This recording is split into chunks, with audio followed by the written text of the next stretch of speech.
in this chapter, The Footprints Without Feet, we will be talking about one scientist, a reckless scientist, an anarchic scientist.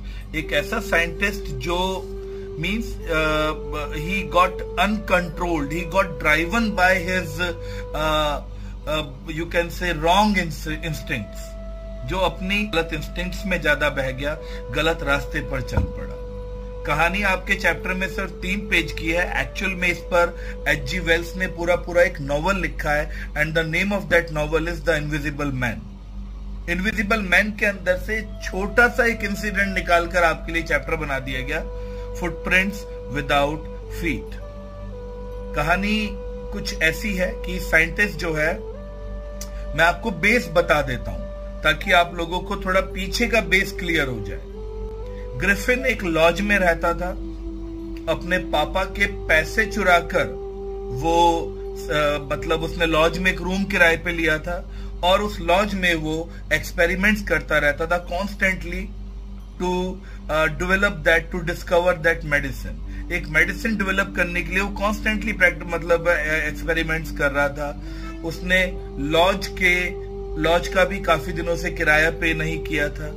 Experiments में engrossed होने की वजह से उसकी personal life भी disturb थी, उसकी गर्लफ्रेंड उसे छोड़ चुकी थी। He was totally and totally busy in searching और डिस्कवरिंग दिस मेडिसिन।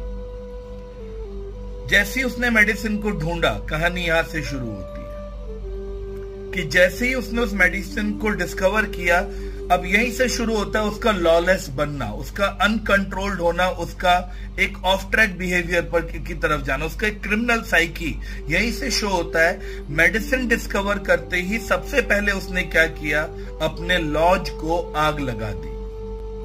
जिस लॉज में वो रहता था, अपने सारे एक्सपेरिमेंट्स जला दिए उसने, अपने सारे इंस्ट्रूमेंट्स सारे तोड़ दिए ताकि किसी और को उस डिस्कवरी के बारे में पता ना चले। And then he set the lodge on fire. क्यों? क्योंकि लॉज का जो मालिक था वो कॉन्स्टेंटली उसे नैग करता था किराए के लिए। उसने गुस्से में आकर उसका लॉज ही जला दिया। द मोमेंट उसके हाथ में पावर आई, उसने लॉज जला दिया। तो पावर करप्ट्स यू, पावर आपको करप्ट करता है। यहां देखिए, उसके हाथ में पावर आई, पावर आती ही उसने लॉज को आग लगा दी। ठीक है, आग लगाने के बाद उसने वो इनविजिबल तो हो ही चुका था। इनविजिबल होने का तरीका क्या था? यू टेक द मेडिसिन लेकर उसने जो है उसको अपने कपड़े उतारने होते थे। अच्छा, वो पूरी तरीके से इनविजिबल नहीं हुआ था, उसकी बॉडी रॉक सॉलिड होती थी लेकिन हाईली ट्रांसपेरेंट होती थी। बॉडी सॉलिड है लेकिन हाईली ट्रांसपेरेंट है, इतनी ट्रांसपेरेंट है कि आप किसी को भी नजर नहीं आओगे। कपड़े उतारे, इनविजिबल हुआ और इनविजिबल होकर लॉज को आग लगाई। और लॉज को आग लगाने के बाद वो जो है finally he came on the roads of London. अब आ गया लंदन की सड़कों पर। Point to be noted my lord, invisible होने के लिए उसने ये महीना गलत चूज किया था। सर्दियों के दिन थे, समवेयर अराउंड जैन फेब का महीना। लंदन में ठंडी सर्दी हवा, बिल्कुल जिसे कहते हैं बोन पेनिट्रेटिंग विंड, उस ठंडी हवा में अब वो लंदन की सड़कों पर भटक रहा है। पहले वो एक दूध वाले से टकरा गया। अब दूध वाला समझ ही नहीं पाया कि मैं चलते रास्ते में किससे टकराया हूं, बिकॉज ग्रिफिन इनविजिबल था। ग्रिफिन को बड़ा फन आया उसे देखकर। तभी वहां से कुछ आर्मी की परेड वगैरह गुजर रही होगी तो भीड़ इकट्ठी हो गई। भीड़ में भी वो 1-2 लोगों से टकराया, तो उनसे बचने के लिए वो किनारे पर आ गया। तो जब वो किनारे पर आ रहा होगा, उसके पैर कीचड़ में पड़ गए। तो now what happened, because of that mud, अब उसके पैर जहां जहां पड़ रहे हैं वहां पैरों के फुटप्रिंट्स तो बन रहे हैं बट विदाउट फीट। लेकिन देखने वाले को फुटप्रिंट्स दिख रहे हैं, पैर नहीं दिख रहे हैं। एक घर की सीढ़ियों के पास भी उसके पैरों के स्टेप्स नजर आ रहे हैं। 2 लड़के जो इंक्विजिटिव नेचर के थे, they were surprised and they were attracted toward those footmarks. वो उन फुटमार्क्स की तरफ बिल्कुल जिसे कहते हैं बड़े एंटाइज हुए, अट्रैक्ट हुए कि यार ये उनके सामने 2-3 स्टेप्स और बन गए। उन्हें समझ नहीं आ रहा है कि ये पैरों के स्टेप्स बन कैसे रहे हैं जब पैर दिख ही नहीं रहे हैं। They started following those footmarks, वो उन फुटप्रिंट्स को फॉलो करने लगे।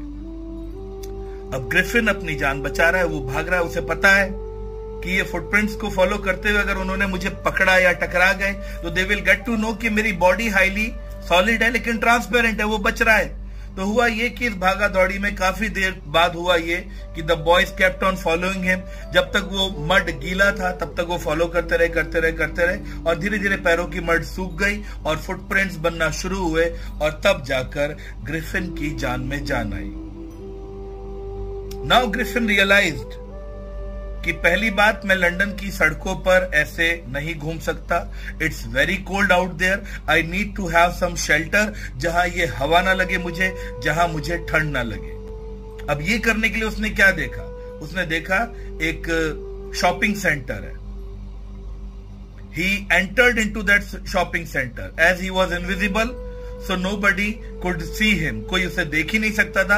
वो शॉपिंग सेंटर के अंदर घुस गया एंड ही वेटेड, काफी देर तक उसने वेट करी till everybody went from that shopping centre. जब सारे के सारे लोग चले गए शॉपिंग सेंटर को लॉक करके, now he was all free. उसने नए नए कपड़ों के पैकेट्स खोले, अपने आप को कवर किया, ओवरकोट पहना, कपड़े पहने, ग्रोसरी स्टोर में गया, वहां से वाइन की बॉटल्स वगैरह निकाली, ठीक है, फूड सेक्शन में गया, वहां से फूड निकाला, खूब खाना खाया, वाइन पी और रात को वहां पे ब्लैंकेट्स की लेयर रखी हुई थी मे बी बिकने के लिए, उन लेयर्स के अंदर घुसकर सो गया in hope with the hope that मैं सुबह वर्कर्स के आने से पहले उठ जाऊंगा and I will again drop my clothes and I will be invisible. कुछ दिन he was having a plan that for some day I will stay in this shopping center so that I can be safe from the cold wind which is blowing outside. मैं बाहर की ठंड से बचा रहूं तो कुछ दिन मैं शॉपिंग सेंटर में रहूंगा, ये उसका प्लान था। So he wanted to stay in that shopping center for some day. But according to plan काम हुआ नहीं. Why? Because in the morning when he got up, he was very late. तब तक वो बहुत लेट हो चुका था। सारे वर्कर्स एंड द मालिक, the owner of the shopping store, वो भी आ गया था and definitely they wanted to know और they have seen the looted things over there. वो देख रहे थे चीजें लूटी गई हैं, पैकेट्स खुले हुए हैं, खाना चोरी हुआ है, वाइन की बोतल बिखरी हुई है और तब उन्हें क्विल्स के अंदर सोया हुआ ये आदमी नजर आ रहा है। तो सब के सब आराम से, आदमी नजर क्यों आ रहा है? बिकॉज क्विल्ट के ऊपर से अगर कंबल के अंदर आदमी सोया हुआ हो तो नजर आता है, वो सोया हुआ नजर आ रहा है। एंड सब ने अपने हाथों में वेपन्स ले लिए, डंडे ले लिए and they started waiting for his waking up, कि ये कब जागेगा। वो वेट करने लगे कि ये जागे तो हम इससे मिलें, इससे बात करें। अब द मोमेंट वो जागा, he was all surprised by the presence of these people. इन लोगों की वजह से वो पूरा सरप्राइज हो गया कि यार ये क्या, ये तो मेरे से पहले ही लोग आ गए। सो ही गॉट पैनिकी, वो पैनिकी हो गया और लोगों ने इसे, शॉप ओनर ने और वर्कर्स ने इसे मारना शुरू किया।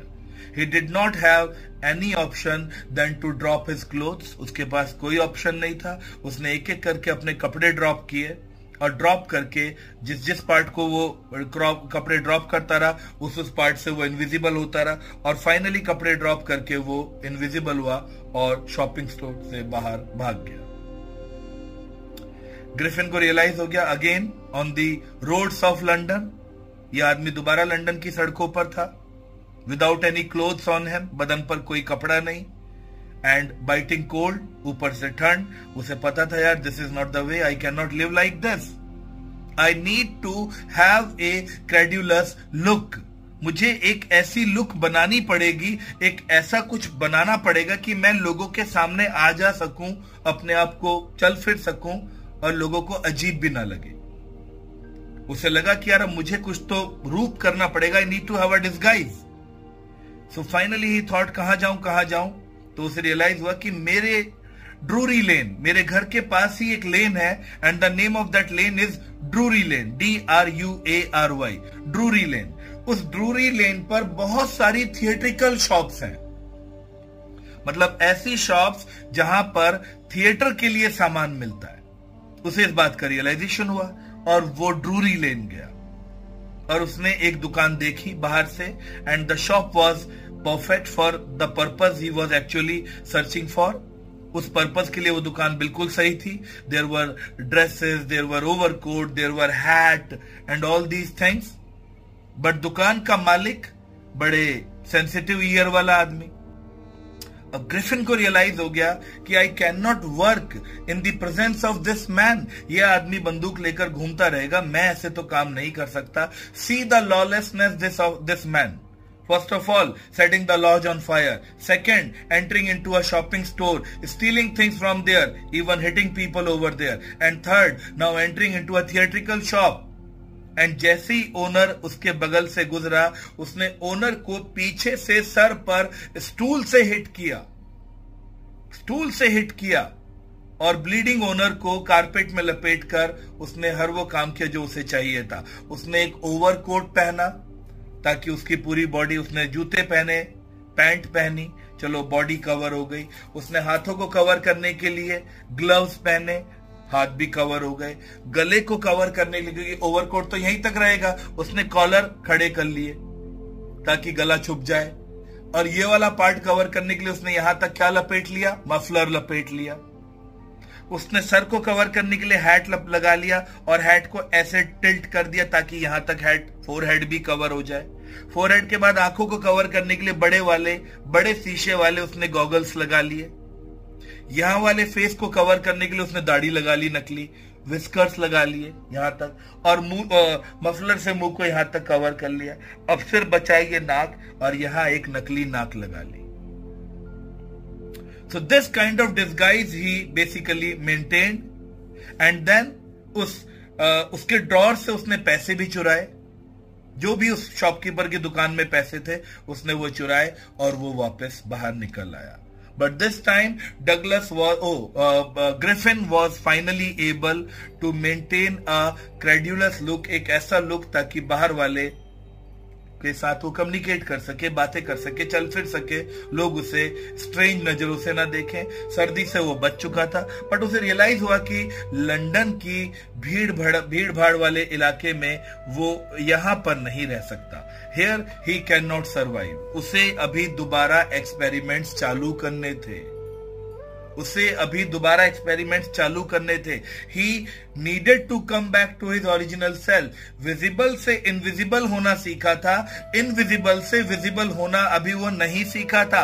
ही did not know how to be visible again. He definitely needed to discover medicine. He needed to do experiments for that, and for that he needed the peace of mind.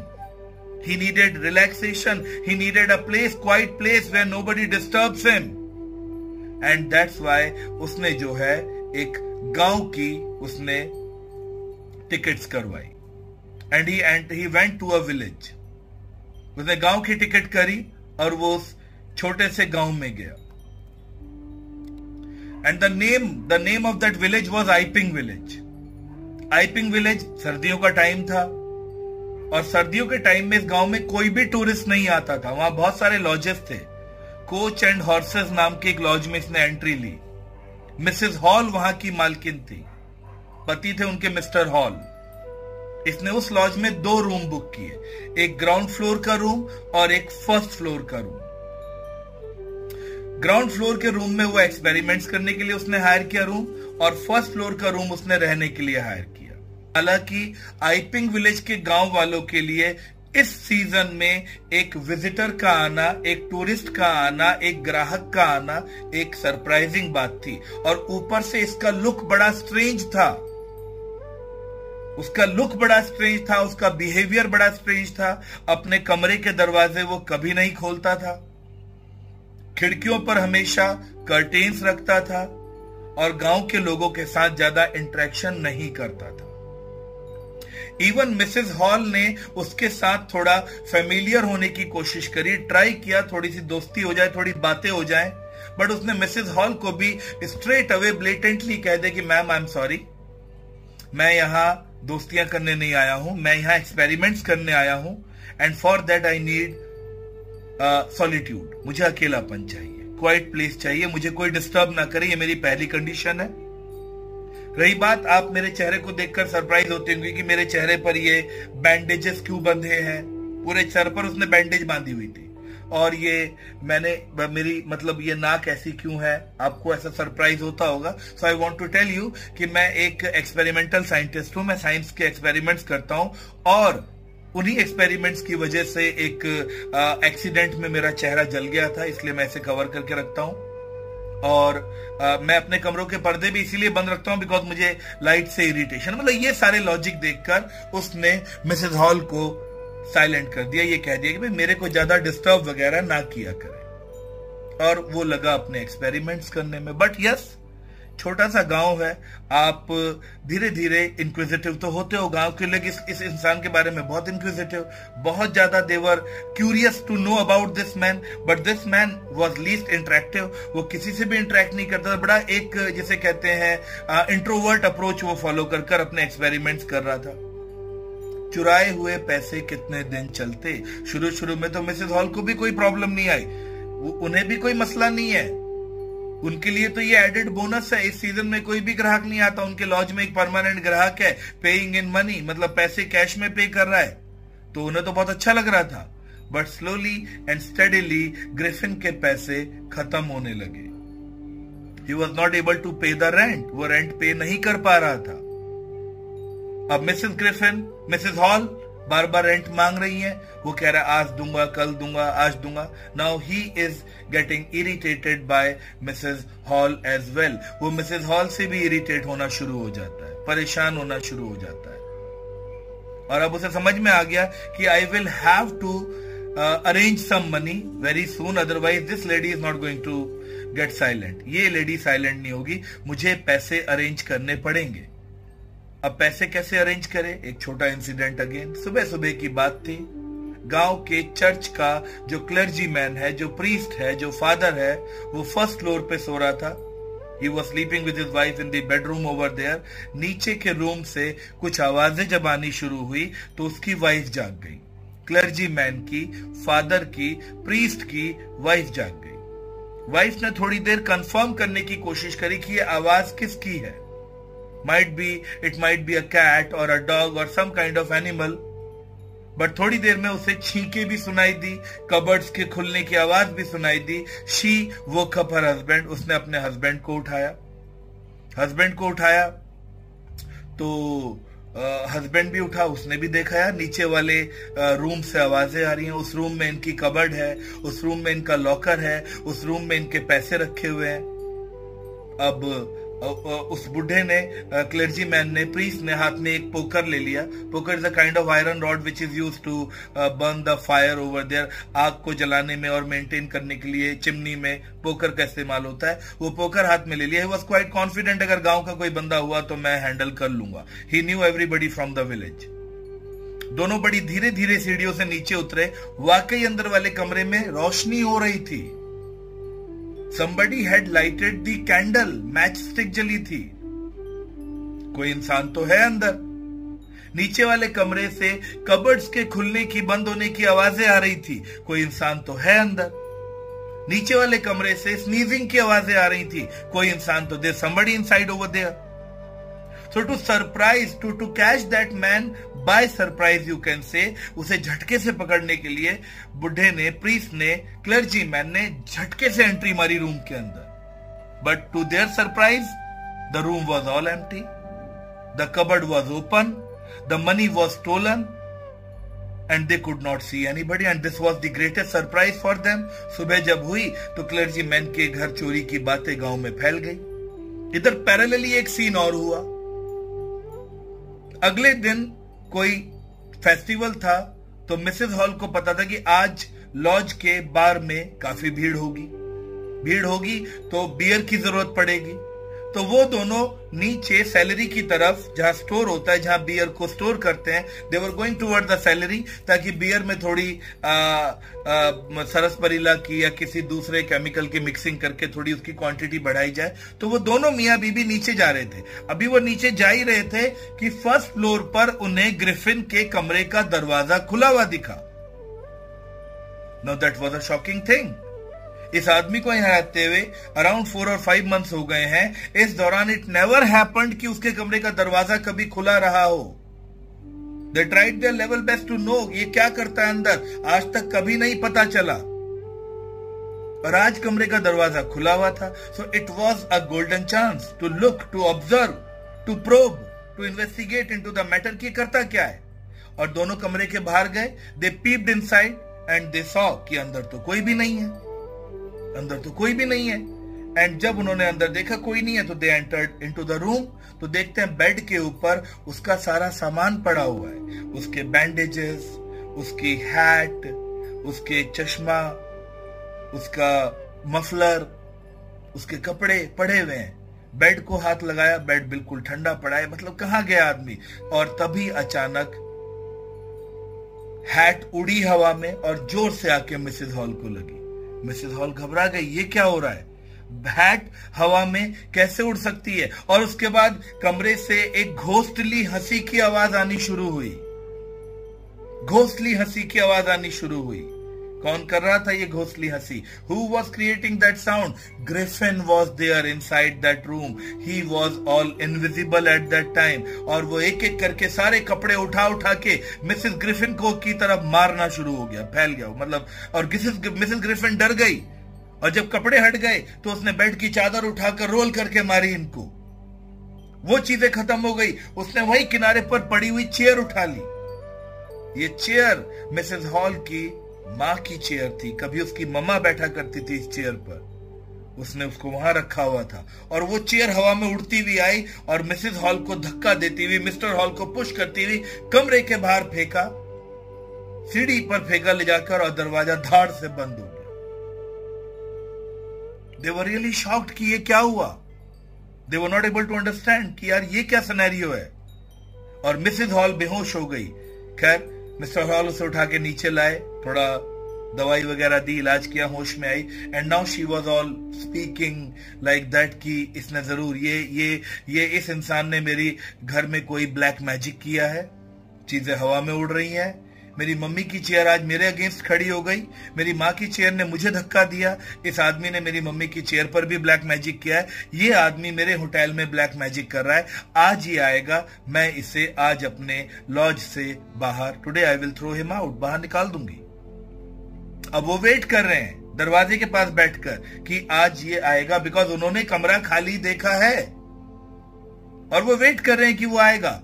लेकिन वो कहां से आएगा, वो तो अंदर ही है ऊपर, उन्हें नहीं पता वो अंदर है। They are waiting. तब तक गांव में क्लर्जी मैन के यहाँ चोरी हुई है, ये बात भी फैल गई, लोग लॉज में आए हैं यहाँ पर, हर किसी को शक है कि इस चोरी में किसका हाथ है, ग्रिफिन का। हर कोई यही सोच रहा है that Griffin is responsible for all these incidents. ये चोरी हुई है, मिसेस हॉल भी बैठी है, वेट कर रही है। और अचानक से ऊपर वाले रूम का दरवाजा जोर से खुलता है। They were shocked. Mrs hall shock हो गई। एक नया क्वेश्चन कि भाई तू अंदर आया कहां से? बिकॉज लास्ट टाइम जब हमने दरवाजे को, जब बंद हुआ हमारे मुंह पर, दरवाजा बंद किया गया, थ्रो किया गया हमें बाहर, तो दरवाजा अंदर रूम में कोई भी नहीं था। How the hell he entered? Mrs hall बड़े एटीट्यूड के साथ एक ट्रे में बिल लेकर ग्रिफिन के पास गई। ग्रिफिन बाहर आ चुका था। ग्रिफिन कहता है आज सुबह से मुझे मेरी सर्विसेज क्यों नहीं दी गई, खाना पानी चाय सब क्यों नहीं दी गई? मिसेस हॉल कहती है कि मैं भी 3-4 दिनों से 4-5 डेज से आपसे रेंट मांग रही हूं, मुझे वो रेंट क्यों नहीं दिया गया? मिसेस हॉल को गुस्से में देखकर वो थोड़ा मेलो डाउन हो गया, थोड़ा सॉफ्ट पड़ गया। वो कहता है मिसेस हॉल मैंने आपसे कहा तो था कि मेरे चेक्स आने वाले हैं, मैं आपको चेक आने पर किराया दूंगा।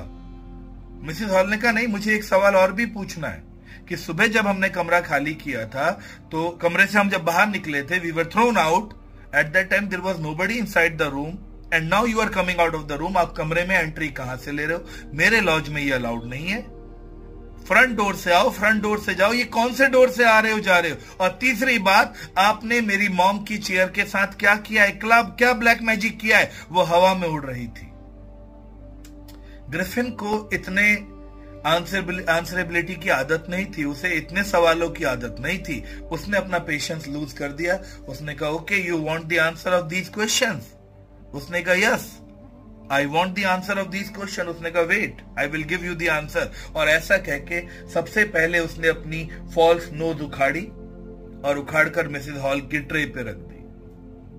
सोचो कोई इंसान अपनी नाक उखाड़ कर आपकी ट्रे पर रख दे, आप क्या करोगे? मिसेस हॉल घबरा गई। उसने कहा नहीं अभी घबराओ मत, अभी और भी है, ठहरो, रुको, अभी और भी है। और अब उसने अपनी हैट उतारी और वो अपने बैंडेज खोलने लगा। इधर गांव वालों ने एक कांस्टेबल को बुलवा लिया था, कांस्टेबल आने वाला था, ठीक है, कांस्टेबल उधर से आने वाला। बट इधर ये इंसिडेंट चल रहा है, इधर मिसेस हॉल उसे कन्फ्रंट कर रही है और वो अपने सर के ऊपर से बैंडेजेस खोलने लगा। और जहां जहां से वो बैंडेज खोलता जा रहा था वहां वहां से उसका सर बिल्कुल इनविजिबल होता जा रहा था। और थोड़ी देर में उसने सारे बैंडेज उतारे, दाढ़ी वाड़ी उतारी और सब उतार के मिसेस हॉल के मुंह पे। And Mrs hall was confronting a man without a head. उनके सामने एक आदमी खड़ा है लेकिन आदमी की गर्दन नहीं है, a headless man. She was like all about to get unconscious. वो अनकॉन्शियस होने वाली है, वो बेहोश होने वाली है। तभी वहां पर कांस्टेबल आता है। Constable was a brave man. वो एक बार को तो देखकर शॉक हुआ कि okay, I was instructed by the sheriff that I need to arrest this man, but this man is a man without head. But then he talk to himself. उसने खुद से कहा हेड और without head, I will arrest him. वो arrest करने आगे बढ़ा। उसने कहा ओ बेटा तुम भी ट्राई कर लो, अरेस्ट करने की हिम्मत है तो कर लो। वो जैसे ही अरेस्ट करने को आगे बढ़ा तो ग्रिफिन ने अपने कपड़े उतारने शुरू किए और वो जहां जहां से कपड़े उतारता चला गया वो इनविजिबल होता चला गया। इतने में सारे गांव वाले अटैक करने के मोड पर आ गए और इतने में ग्रिफिन ने सारे कपड़े उतार दिए और वहां पर एक कमोशन क्रिएट हो गया, एक रकस सा क्रिएट हो गया, मारपीट। और उस मारपीट में ग्रिफिन ही उनको मार रहा था।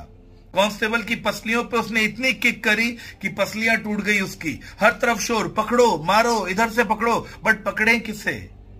वो तो किसी को नजर नहीं आ रहा था। मिसेस हॉल को भी उसने हिट किया, मिस्टर हॉल को भी हिट किया और सबको हिट करता करता वो वहां से फाइनली भाग गया। This is the story footprints without feet. आपके सिलेबस में ये कहानी इतनी ही दी हुई है और पूरी कहानी में we have many examples which prove that this scientist was a reckless man.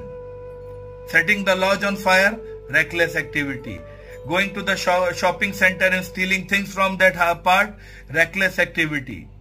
Stealing from the shop of theatrical shop, reckless activity. Hitting the owner of the theatrical shop and stealing his money, reckless activity. Living in the lodge of Mrs. Hall and hitting her and creating that kind of nuisance, reckless activity. Stealing from the house of clergyman. So in totality we can say Griffin was a scientist gone wrong. एक ऐसा scientist जो बुरे रास्ते पर चल पड़ा था. Griffin was a scientist who was a lawless person as well.